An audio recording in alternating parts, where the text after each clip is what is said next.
Amigos de E-Show hasta Monterrey, les mando un cordial saludo. Estoy en el pueblo mágico de Xilitla, donde cada domingo se hacen las tradicionales guapangueadas desde la 1 de la tarde hasta las 5 de la tarde, y donde se dan cita personas de distintas partes de la república en este pueblo mágico, que en verdad se viene y se disfruta de la quinta, la jarana y el violín, que es esto que está aquí atrás. Es un trío musical el cual está tocando y las parejas se animan a bailar de distintas partes de la república, y pues aquí podemos disfrutar de esto.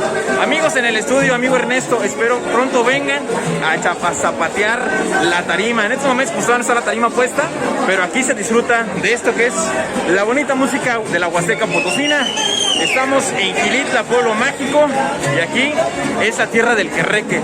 Es la tierra donde Pedro Rosas nació y es el autor famosísimo del querreque. Este guapango que se escucha en todo el mundo es originario de aquí, y la Huasteca Potosina lo tiene. Y por supuesto les voy a enseñar un poquito de lo que tenemos también aquí, que es un ex convento del año de 1533. Es el monumento histórico más antiguo que tenemos en la Huasteca Potosina y por supuesto en el estado de San Luis Potosí. Los invito a que se den la vuelta y disfruten de todo esto que tiene Xilitla para todos ustedes. Y recuerden que también aquí está el único jardín surrealista de Sir Edward James. Les mando un cordial saludo desde la Huasteca Potosina. Nos vemos próximamente en una aventura más.